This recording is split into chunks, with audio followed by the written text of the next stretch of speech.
দোষী সাব্যস্ত করা হয়েছিল শনিবার এবং তারপরে শাস্তি ঘোষণা। কিন্তু এই শাস্তি ঘোষণা অর্থাৎ আমৃত্যু কারাদণ্ডের নির্দেশ, যাবজ্জীবন কারাদণ্ডের নির্দেশ, এর পরিপ্রেক্ষিতেও যদি আমরা দেখি যে সঞ্জয় রায়ের আইনজীবী কিন্তু ইতিমধ্যেই জানিয়ে দিয়েছেন যে তারা উচ্চতর আদালতে যাবেন।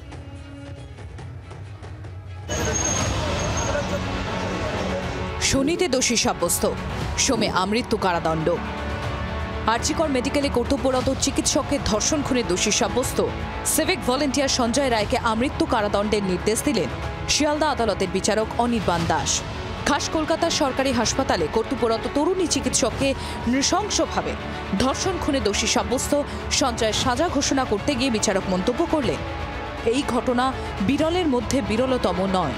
সিভিক ভলেন্টিয়ার সঞ্জয়ের সাজা ঘোষণার আগে এদিন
সম্ভাবনা শূন্য।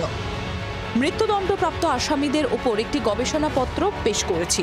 কিভাবে মৃত্যুদণ্ড হয়, কে মৃত্যুদণ্ড পেতে পারে, সামাজিক ও অর্থনৈতিক দিক। অনুগ্রহ করে মৃত্যুদণ্ডের পরিবর্তে বিকল্প শাস্তি দিন। উভয় পক্ষের সওয়াল জবাব শুনে চিকিৎসক ধর্ষণ খুনে দোষী সাব্যস্ত সঞ্জয় রায় আমৃত্যু কারাদণ্ডের নির্দেশ দিলেন বিচারক। অনেক কটা সাইটেশন আমরা দিয়েছিলাম, যেখানে অনারেবল সুপ্রিম কোর্ট বলছেন যে এই ক্ষেত্রে রেস্ট অফ রেস্ট কেস হলেও তারপরে যদি রেফরমেশনের চান্স একটা মানুষের তো অধিকার, কেননা আপনারা জানেন জেলকে রেফরমেটরি সেন্টার বা কারেকশনাল হোম বলা হয়। জজ সাহেব এসে বললেন যে ডেথ পেনাল্টি উনি দিচ্ছেন না, আমাদের সাবমিশনটা কনসিডার করা হয়েছে এবং আমাদের জাজমেন্টগুলো কনসিডার করা হয়েছে এবং লার্নেড কোর্ট বললেন যে এটা রেস্ট অফ রেস্ট কেস নয়।